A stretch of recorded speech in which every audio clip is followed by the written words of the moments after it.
எந்த எல்லையோட மண்ணை தொட்டாலும் சரி, பொண்ணை தொட்டாலும் சரி, அது மாணிக்கத்தோட உசுரை தொடுற மாதிரி.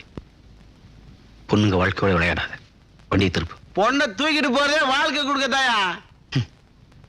நீ கல்யாணம் ஆகாதவனா இருந்து முறையோடு ஒரு பொண்ணை கூட்டிகிட்டு போனா உன்னை யாரும் தடுக்க போறதில்லை.